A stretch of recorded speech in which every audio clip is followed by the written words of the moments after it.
welcome, Carolyn.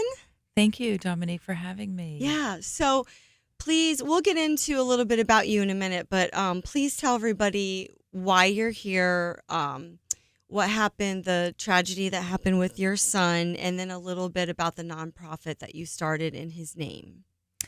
Well, I'm here to talk to you about all of that. I have a nonprofit organization called Saving Lives for Zachary that I started in 2017 after I lost my son Zachary in 2016. And you lost him to An overdose. Yeah. Yes. Okay.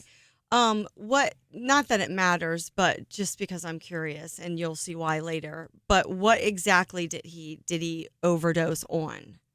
On heroin. Okay. Mhm. All right. And so tell us a little bit about your nonprofit first, and then we'll get into his story. So I started the nonprofit in 2017 just to raise awareness, community awareness on overdoses and the epidemic, and to decrease the stigma, showing people that it happens in so many households and it can touch so many lives and so many different variety of people. It happens in all households. All And income levels, all races. right, Yeah. And exactly. I agree. And one in every 4 or 5 households. And just to Wow. Is it that provide, high? yes, Jeez. just to provide education and awareness and decrease the stigma, so that people start, becoming educated on it and you know not judging people. Well, it's a wonderful legacy to him, number one. Mhm. Number two, as a mother myself, um, I can't even imagine going through that tragedy, but then moving through it and doing what you do. And it's from your heart to help others and to have to continually you probably want to keep his memory alive, but the good times. And then here are people like myself always asking you to relive the hard times. So It is every event that we do, every educational seminar or speaker that we bring in, everything that we do. It's that's hard. It's emotional. It's hard to do that. Of course, I want to remember all the good times with Zach and not those bad times. But if we can help one person, then that's the important thing. which I admire you so much. Yeah. And we'll are you still active with the nonprofit? Yes. You're still doing so. Okay, well, I'll put the link under the video too for everyone. Yeah, that would be great. So just to start off on a happy note, like, what's a favorite memory that you have of Zach, or what kind of kid was he? Was he like a funny kid? Was he a serious kid? No, he was, he was my most emotional, sensitive child. So did you notice any issues with him growing up with like mental, I don't want to say mental illness, but you say he was really sensitive. Did he have any problems with depression? He didn't have any problems with depression until he was older. Okay. Like what Yeah. age? I would say maybe high school. Okay. Yeah, All right. maybe. And was he involved in any extracurricular activities like sports, band, anything like that? He was involved in sports. Okay. Yes. All right. He played football. He played baseball, not for very long though. But he did play football. He loved football. Yeah. Yeah. And Good. basketball. He played basketball. Oh, too. what was his favorite? Probably basketball. Yeah. Yeah. Oh, Mhm. I love watching basketball. Don't you? Yeah, I think that was yeah. my favorite thing to watch. Yeah. Sophia play Yeah. basketball. Oh, so no huge red flags for you, right? Like just kind of going through the normal Yeah. teenage angst. Right. And when he got Okay. into high school, I think he started to hang around with the wrong group of kids. See, that was my next question. So Yes. when do you think it started, or when do you think it was introduced to him? Do you know who introduced any type of drug to him? Like, did he have a gateway drug? Yes. Okay. Definitely marijuana was a gateway drug. Really? Yes. So I'm curious, what are your feelings then on how I think it's viewed as harmless basically now, and even medicinal? Like, do you Yeah. have views on that? Yeah, I don't agree with it. You don't agree No, with it? just because I know Zachary's case and, I think it was a gateway drug for him. Right, right. It might not be that way for everybody, but I don't see any good of, And were the you use like of most marijuana. parents? I know most parents are like, oh, it's just a little pot, or Yeah. oh, kids are going to drink when they go to parties. Is that kind Yeah. of how? Because Zachary never used alcohol, but, yeah, he was never a drinker, but it right. was the marijuana. And probably, yeah, I think it made him not have as much ambition and, to It do. dulled him a little bit, didn't Yes, it? Huh. absolutely. That's Yeah. interesting. Hmm. So, when was the first time you found out that it had progressed, like from little bit of quote unquote harmless pot into something more serious? Well, Zachary had a really nice girlfriend, and when they broke up, and it was probably 2011, And how old was he at this point? he was 23, maybe. Okay. Yeah. Mm-hmm. Um, then he met somebody else, and she used heroin. Oh, Hmm. okay. So there it is. All Yeah. right. Oh, okay. So I know he went to rehab. Yes. How many So times did he try? he used heroin for about 11 months, and then I got him into rehab. Mm-hmm. And so he did well, and he came out of rehab and went back to the girlfriend's house, Oh, and then started using again. And then I got him out of there and then on to what they call MATs, which is medical assisted treatment. okay. And he did well on that. If you can say that that is, now I feel differently about that. But he did well with that, and so did she. They both did well with Oh, that. so they went in together. Yeah, they did Okay. do that together. And it And was that with, like, how do you approach something like that as a parent? Like, let's say someone's listening and they're in a similar situation. How do you even approach that as a parent of an older, they're an adult now. right, Like, how right. did you even approach that? Well, I mean, I just, he's still my child, Right. Did you just sit down with them, just you and him? Yeah. And you were like, And yeah, he listen. was very open with me, very open and honest with me. He did not want to be addicted to drugs. He did Oh, not want that lifestyle for himself. He actually researched it himself, how to detox, what he should do to not use drugs. wow. And he would show me articles all the time, and he did not want this lifestyle for Oh, himself. So he did do well with the medically assisted treatment, but that wasn't the cure. It wasn't the answer. And so he finally did get off of the medically assisted treatment and did well for 3 years, how long and was he on the medically assisted? probably for about 2 years. Okay. Hmm. So I'm gonna like make an assumption here. You tell me if I'm right or wrong. Hmm. So I'm guessing you feel, I don't know anything about it, but I'm guessing you feel that was just replacing one evil for another. Like Yes. you're addicted to this, now you're addicted to this. Yes. Okay, Exactly. gotcha. Hmm. Gotcha. Okay. So how did he get off of the medically assisted? Like, do you have to wean off of that? How, you don't just stop cold turkey, do you? Well, what happened is that he supposedly took a Xanax, and his girlfriend um, told on him.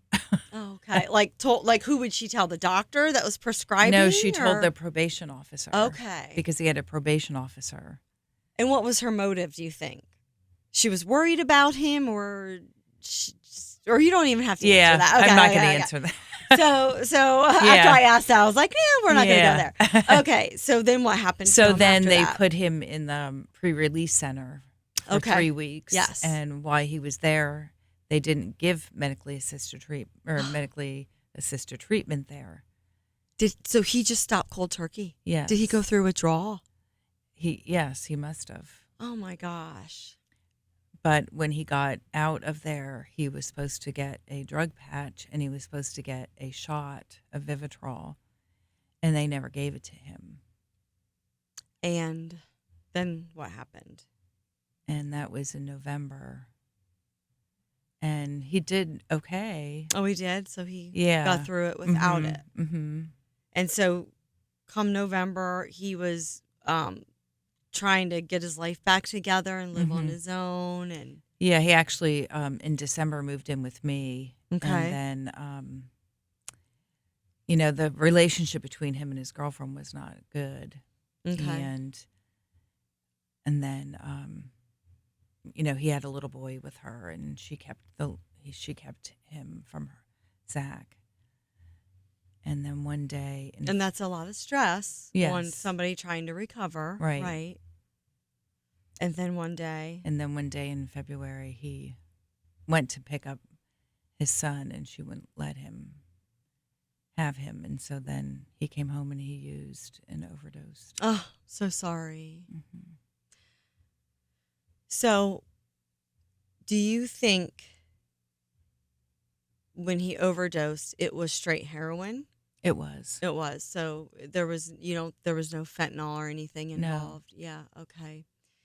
So, to everyone listening that has a child or a loved one going through this, I just want them to know that I actually hate asking you these questions because I don't want you to keep going back to that spot.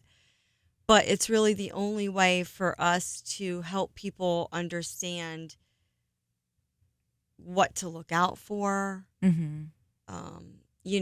Someone that's already naturally a sensitive person and takes a lot to heart, like Zach did, suffered a little bit of depression, you said, in his teenage years, right? Like when he Yeah, I was in think high he, school, which I think all teenagers do, yeah, honestly. his dad and I were divorced, Yeah. and my dad passed away, and that was hard on Zach because he Mm. Was he loved his close to your puppy. dad? Yeah. Oh, Hmm. yeah. So those were the things he, And complained then about the most. you have loved ones in your life or someone that you're in love with that is also not on the greatest path. Right. Yeah. And then I'm sure it broke his heart to not be able to see his child.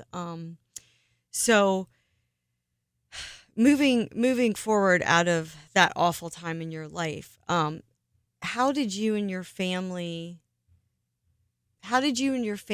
react to it? Now having, you know, all of his siblings, I'm sure they're all totally different people and they all reacted totally differently. Hmm. But how did you, as a mom, this is what gets me, like, I can't imagine losing my child and grieving myself and then having to be there for my other children as a mom. That's hard. Like how did you deal with that? Did you have anyone, did you have a support system? Did you have anyone to talk to? Did you guys have to go through some therapy? Like how did you guys get through that? Well, my oldest son lived in Ohio, and he actually, went to some therapy himself in Ohio, but then he made the decision to leave his very good job there and move back to Pennsylvania Oh wow. because he wanted to be close to the rest of us. Right. And so he moved back where my second son lives in the Bethlehem area, so we could be closer together. And so that it was hard on them, but yeah, it's hard as a mom to watch your other children grieve. And my youngest son, Connor, it was really hard on him, and I think it still is really hard on him. He was home with me at the time that we found Zach, and I'm gonna grab you a tissue. Keep talking. it was hard. Yeah, I mean, I had my mom, and that was hard for me because I didn't want to cry in front of her, Right. because we had just lost my niece at 10 years old, 6 months before this because she died of cancer. Oh, Angelina. Yeah, Yeah, I knew Angelina. yeah. Oh my gosh. I didn't So, realize those two were so close together. yeah.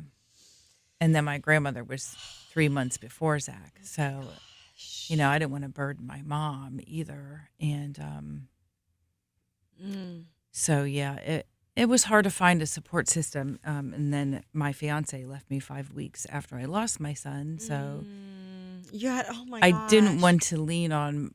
So let me just stop you because I hope you recognize, because I know we as women, we don't. And there's going to be all kinds of, hopefully men and women listening to the podcast, but it's going to be primarily women. And honestly, we're such caregivers that I honestly feel like we never stop to feel emotions because we're always caring for others. We never Mhm. stop. Not that we deserve a pat on the back or anything, but we never stop and talk to God and say, can I just have a few moments with you alone because I have to feel these feelings and I have to Mhm. give myself credit for doing and going through what you've gone through and still being able to be there for everybody. So I Mhm. just want to recognize you for that. I'm Okay. sure others have told you, but you're just an incredibly strong woman, and that's what this is about, recognizing that. So Thank you. I I didn't just realize you had so many other tragedies hitting you around the same time. Yeah, Oh, it was not an easy, I'm not an so easy time, sorry, but but I do thank you for going back to that moment. I did watch for anybody that wants to check it out. You do have a YouTube channel with some videos on there, and I love Mhm. watching them. They're a lot of them are inspiring because you interview addicts that have come through the other side. I Mhm. also like the one of your family sitting around the table talking Yeah. about it. And I do recognize your youngest son. I could tell he was probably having the hardest time with it. Yeah. And your only Because daughter, Katrin, yeah. who's an absolute sweetheart. I wrote down the book that she mentioned. It was oh, what was the name of that book? Spider in a Web or Oh, something. I'll have to look it yeah, up, yeah. but I want to read it. But it's funny because she went into like caregiver mode, and she's like, well, if we all read it and we all can talk about it and we Yeah. have to talk more. Yeah. And it's interesting to see how girls and boys, women and men deal Mhm. with life and death so differently. Right. And this is a good place for me to say, women, we will talk, talk, talk, talk, talk, Mhm. especially you and I, Right. because we're Italian. Yeah. um, but a lot of men in the podcast world are coming out now talking more about life events, which I'm really glad because men don't have anybody to go to. They're not going to call up their girlfriends and talk for like 2 hours and feel better when they get off the phone. They're going to stuff their feelings inside Mhm. and they're going to go to work and say, well, I have to be strong and I have to Mhm. be the man. And so it was interesting to see the different dynamics between how your sons and Katrin like each Yeah. dealt with that. Right. So there And are outlets. Like, do you have any resources off the top of your head? And if not, that's fine. I can put links under the video. But do you know of any resources that anybody can go to if they're going through losing someone to a drug overdose, trying to help someone with a drug yeah, I mean, overdose? I go to a GRASP group that Dave Bauer runs, and What's it there's called? a GRASP. Oh, grasp. Okay. Yes, and Okay. there's a monthly meeting every month in town here, and Dave Bauer is an excellent resource for that. And Okay. those are just for people that have lost someone to addiction. It doesn't have to be a child, but they're excellent meetings, and he's an excellent resource for that. So I'm sure if people don't live in our town, I'm sure they could just Google like, GRASP, okay, yes, GRASP. SP, Got it. yeah, Oh, I yeah, didn't realize it's a national yes, organization. it is, Oh, yeah, okay. hmm And you still go every month? yeah. I try to Wow. get there Wow. every That's month, but good. yeah, That's good. yeah. And then what do you think through the tragedy? What do you think was your strongest ally? Like, what was it family? Was it a group? Was it God? Like, what do you think was the thing that you went to the most to get through it?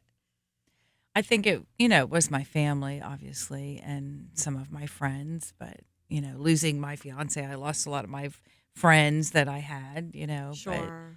because your whole life changed, everybody that you were associating with. And, but I still had, some of my friends, but I lost some friends too, you know. Probably because Uh, they just didn't understand yeah, what you were it's going through. And exactly. Yeah. right, Yeah. right. It's like your whole world Well, your changes. circle gets smaller, doesn't it? And Yeah. you realize who your true blue friends are. Oh, definitely. Yeah, yeah. Yeah. I think it's important for us to say to, especially to parents, Hmm. please don't play the what if game. Right. Right? Hmm. I know you do it Oh, I do it first. to myself. You probably still Yeah. do it. Oh, What if I definitely. did this? What if I Yeah. would have taken him here? What if I wouldn't have let? And I think it's a dangerous path to go down. And I'll ask you, What if I was home? What if I, you know, right? And I know it's a dangerous path to go down, but and you can be frank with me. If you have faith, if you don't have faith, don't you think though? And this is just my opinion, and you can disagree with me. If you have faith or some sort of faith, that what if game is a little bit easier to not do because you realize there's a bigger picture and a bigger plan? Or is hmm. that not comforting at all? Because so many parents, I lost my best friend when we were 28. We grew up together. And Hmm. I know her mom was really angry with God Hmm. for a long time. I'm not angry with God. I do think that, maybe that, was the way. I always feel like if Mary could tolerate it, I can tolerate it. Okay. Like, I don't know. What Right. else am I supposed to? I know, but that's such an amazing point for you to go back I'm to. not afraid to die, anymore. I'm not afraid to die. I'm ready, to meet my son again. Wow. So, That changes immediately for you. oh yeah, your perspective on a lot of things changes. Wow. You're not, when you hear people complain about things and, when you hear people being negative about things, it's like, Oh, I know. It's like, really? yeah. I know. I feel the same way. Hmm. Um, that's a great reference to Mary. If she could watch her son go through what he did, Hmm. we have to keep turning to God for our strength for Hmm. sure. Did Zach have any? Was he a faithful person? Did he have? He was Was supposed to go to church with me. Yeah, he was supposed to go to church with me on Christmas Eve. And I won't say why he didn't show up. It's so 'cause- he did have faith in his yes, life, yeah. right? Hmm. Okay. Do you think that helped him through his hard times, or what can you say to parents I think that? so.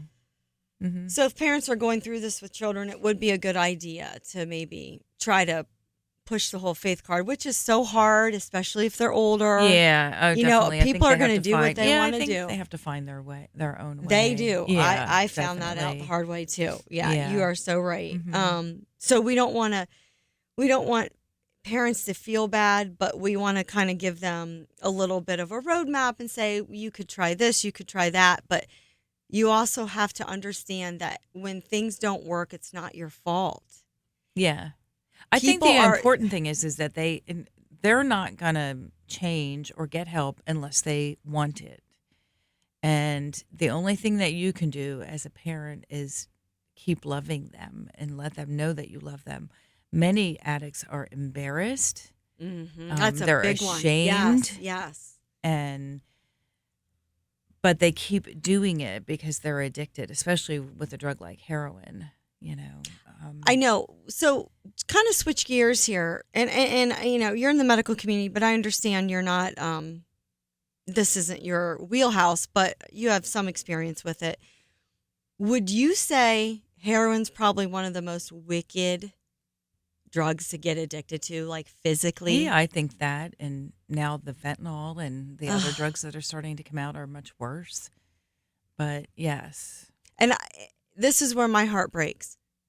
So many people don't want to be in that position like Zach. mm-hmm, He was researching how to get all, mm-hmm, they don't want to be addicted to drugs. mm-hmm, And that physical addiction is so overwhelming. right, And I don't know if you had any little sayings like this with your kids, but when my girls were little, I used to talk to them about take backs And Mhm. I used to say, some of the things you can take back in life, some you can't. Mhm. Cigarettes, probably take back. Not everybody, but Mhm. Um, I was guilty of saying pot. You could probably take it back. I understand it is a gateway drug, though, too. Drinking, some people can, some can't. Like, we would go through all these things. And then I remember coming to drugs like heroin, and I would say, because I was scared, and Mhm. I would say, it's not a take back. Mhm. Your spirit and your soul will definitely want to get off of it, but your body, it just physically, Right. I agree. Yeah. and let's just don't even put yourself in that situation. Mhm. And I think I think rehab and saving people is so important, but I think prevention is even more important. Exactly. Yeah. I And that's why agree. I'm so glad that you're doing Mhm. this. And you started your nonprofit foundation Mhm. in Zach's honor, because if you can get these kids to understand, heroin is a big one that, I'm sorry, I don't think, Yeah. you can take it back. And Yeah. you interviewed a couple of people that actually won. One girl's coming to my mind. I actually grew up with her. And I think she did win. I hope she's still winning. I think Mhm. she got off heroin, and I don't know how she did it. Like, it is Yeah. just, I hope it's the same person I'm thinking yeah, of, I hope but she's still yeah. doing well. Yeah. But it's just really scary. So get your kids when they're young, talk to them, Right. be honest. And a lot of people don't want that. And a lot of parents in schools don't want their kids to be drug educated. It's so funny. Like That's why? still Why? in 2023. Are we still Yeah. living in 1950 world? Let's not Yeah. talk about it. It'll Yeah. be okay. Yeah. And do you think the public schools are? And you might not know anything about this. I don't know, but do you think that they're doing an okay job with the drug education, or you think they could do more? I think they could do more, Mm-hmm. actually. Mm-hmm. I'm trying to And one of remember. the I reasons don't. why this started is because the health teacher at the school in Williamsport contacted me and she said, I want to make a video of you, of Wow. your story to show my health students. And to this day, she still shows that video. Does she really? Yes. I'll send it to That you. that is Yeah. amazing. That's awesome. Hmm. Good for her. Do you still have contact with Zach's? You said he had a son. Yes. Yeah. Is he still in your life? Yes, he How is. old is he? He is 8. Oh, Hmm. does that help? Like, does that help a little bit when you see him and Yes. spend Yeah. time with him? And I get him every month, good. and yes, he looks a lot like Zach. Oh, does he? He acts like Zach, Oh, talks like him. really? Hmm. Oh, So yeah, and he's around his uncles, and his aunt, and he knows all his cousins oh, and my mom, and that's good. yeah. That's good. Hmm. So how do you think this has changed your family dynamic? I know you said your one son moved closer to home. Hmm. Um, do you think, I don't want to use the word positive because there's nothing positive that comes out of losing a child, but has the closeness of your family improved as a result of losing Zach? I think my kids have always been close. That's good. But yeah, I mean, it's a positive that Brandon moved back closer to us, but yeah, I mean, I don't. They are all really close and they get along really well. So I feel blessed as a mother Yeah. for that. I think it would have been that way anyway. But Well, I'm going to ask you a hard question. hmm. So, looking back to help people, parents that have loved ones going through this, what's one thing that you think you did, quote unquote, right? And what's one thing that you think that maybe you should have done that you didn't press hard enough maybe on with him? Not to do the what if game, but just to kind of help give people a little roadmap. If they're not trying something, maybe there's something you wish you would have tried that you didn't. But first, what's the one thing that you were like, yeah, that was a really good thing that I did? Was it getting him into rehab? Yeah, I mean, you're talking about as far as the addiction Mm-hmm. thing. Yeah, definitely getting him into rehab.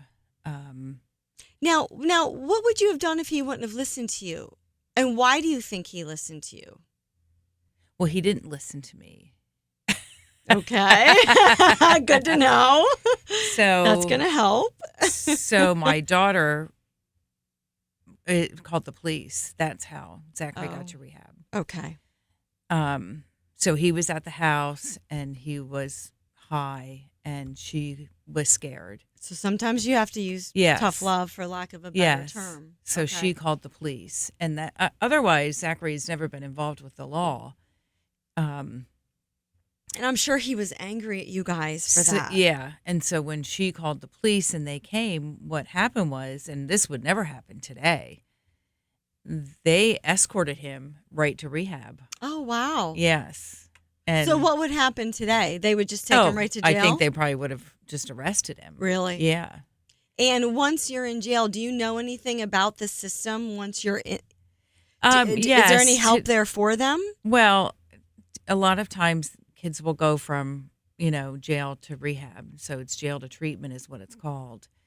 And I've helped facilitate that for some people. Okay. Parents will call me and say, my son's in jail.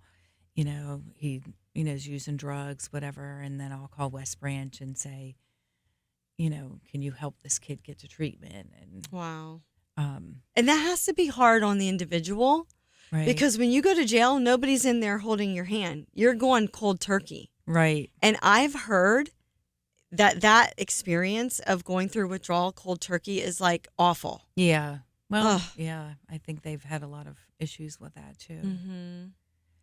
So they took him right to rehab. Yeah, they took him Okay. right to rehab, which is, which was a good thing. That was a And, blessing. yeah, it was. And that you might not have an answer to this, but is there anything that you could say to parents that you maybe wish you would have done a little bit more or pressed a little bit harder on? Or is there no answer because he was an adult and, he had to come to that conclusion himself? Right. I think I would have pressed a little bit harder to keep Zach in my home. Mm-hmm. Yeah. Instead of him he went back and forth between his girlfriend's house and my house. I think I would have tried to Maybe press- intervene a little bit Yeah. there, a little bit Yes. more. Okay. Which Yes. again, it's hard because he's an adult, but right. but maybe if someone's listening and they think, they're an adult, they can do what they want, maybe, just try to intervene a little bit more and convince them to stay around family and a support I think system. there was a lot of manipulation and verbal abuse and things. Sure. That I probably Right. Oh, okay. would have or could have tried to help him see the damage, Right. that was going on. And I think the key is to be consistent and persistent. And like you said, just keep loving them through it. So I don't know how I feel about the whole tough love thing. I know some parents, for whatever reason, and we never blame anybody because it's just such a hard situation for everyone, but they choose to kick their adult child out. And, I did that for a week. It didn't work. why didn't it work? He just came back, or No, like what? or he just got it just got worse. Yeah, it wasn't going to help anything. Him Right. being on the street. That's what I was gonna say. I Like mean- I very rarely do I hear that. Oh, the person wakes up. More often than not, I hear, well, now they're on the street, so now they have all these other problems. Right. It's a really tough position. It's a to be physical in. addiction to a drug. It is. It's not going to help them to live on Right. the street. Right. And I hope we have said enough to break the stigma of who it happens to, when and where, whether, however you are financially or race, it's hitting everyone, especially Right. now with the fentanyl crisis. Yeah. And I feel like we should also say, if I know this was not Zach's issue, but if parents are listening, please educate your kids. Like you said, they don't like to talk Right. about on the fentanyl. Mm-hmm. I told my girls, don't even take a pill for headache. Don't even take an Advil No. from somebody. No. You do not know where that fentanyl is. No, and we were I was just talking to somebody about that yesterday, because kids are taking pills that they think are benign pills, and then they have fentanyl in them and they're dying. And so that's the real crisis today. Mm. So we really have to educate kids on this. We're probably going to have a program about this soon. With your Saving Yeah, with the Lives for Saving Zachary? Lives for Okay. Zachary. And what Yeah. would you do with that program? Would you like go around to the schools, or you would just I think keep we're it on just going to YouTube? we'll just do a forum and then have it on the Facebook page and the website, possibly a video, and post on there. I know a few years ago I went to an event that you had with Randy Grimes. Right. Just talk a little bit about him, because I think I love his story, and I think he's a really Right. great guy. He is a great guy. And First of all, tell the audience who he is. So Randy is an ex-NFL football player from Tampa. And I just had dinner with him a couple months ago. Oh, did you? In St. Pete, yeah. And I'd like to bring Randy up and do another, like a book signing, because he's since written a book. I got it. Yep. Oh, yeah. Yep. It's a great book, isn't it? Yeah. And so I'm working with Penn College on possibly bringing him up to do a book signing. Nice. Maybe in the fall or spring sometime, because I think it's going to take a few months to get that organized. Do you think maybe, and I would be willing to help you with this, because when he was here at your event, I talked to him briefly about this. I would love to get him into one of the local schools, or he suggested to me maybe bring several schools together into one school and have him speak. Right. Wouldn't that be that great? would be good too. I mean, maybe we could do something, the community arts or something like that. Yeah. But I thought Penn College, and they're willing to work with me on that. So I should be hearing from them Oh, great. soon, because I just talked to the girl at Penn College today. Oh, good. Maybe you can talk him into being on my podcast when he's in. Yeah. That would be, yeah. How many subscribers does she have? Oh, like 5. Yeah. But, she'll have more if you come on. Yeah. But he's an interventionalist. He's, he.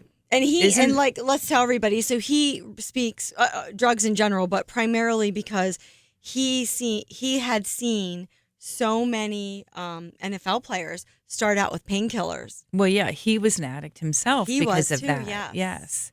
So he came up here and spoke, and that was, a few years back now. Oh, I love his story. 4 or 5 now. Yeah. And you can find it on my Facebook page and my website, his video. But yeah, I'd love he's to a rewatch very that. dynamic speaker, and that's what he's doing mostly now, is speaking. So, but he... Yeah, and the way he said that the organization just pumps the painkillers. Get back out there. Get back out there. Yeah, they would come by the busload and bring these guys to the locker room, all their pills. You would just go out and they would hand them out to you. Crazy. And then he would take other people's that, other players that didn't want them, they would just pass them on to the next guy who did want them, So it really, really ruined his life and his career. Years. Yeah, for a lot of years. And that's why I love seeing all the pictures on Facebook of him and his family and his wife stuck by his side.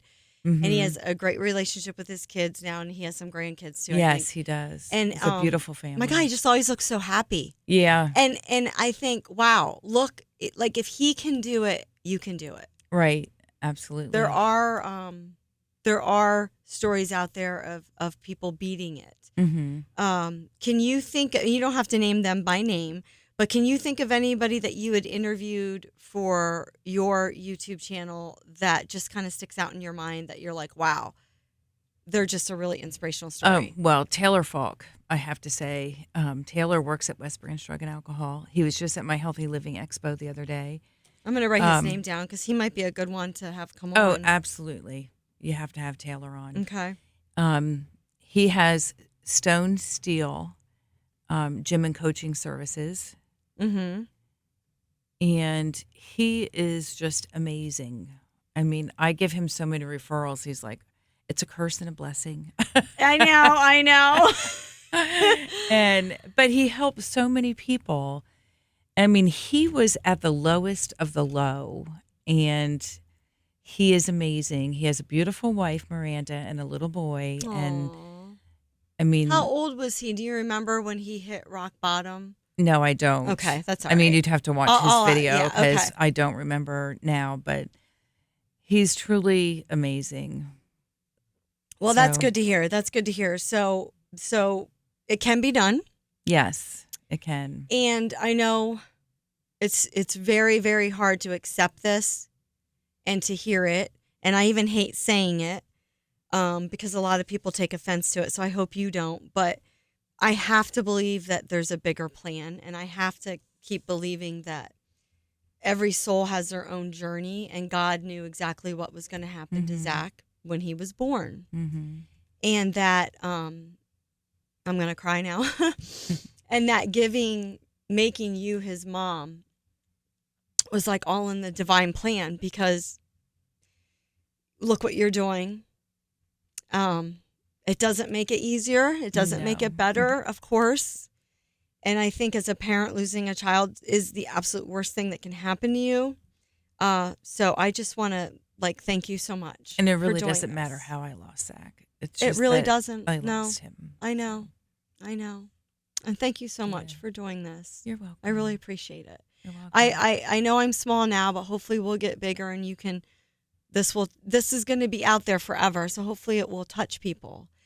If I will put your nonprofit link, are there any, and we talked about the GRASP resources. Are there any other resources that you can think of, like off the top of your head, if someone is struggling or a loved one is struggling and they want to reach out for help? I would definitely do West Branch and Crossroads That's counseling local. for anybody that's, has an addiction. But, and then of course, us, I do have a lot of people that reach out to us, and I get in touch. Do you want me to put any information there? Like, do you have an email, or should they just go? I do have an email and a website and a Facebook page. And then I get people in touch with Randy if he can help also. And what's your website? It's savinglivesforzachery.org or .com. We have both. Okay, good. So, And then the email's on there that they could reach out? Okay, you might be getting some emails. I hope. Not to put more on your plate, but that's okay. all right. Well, thank you so much for doing this. You're welcome. All right.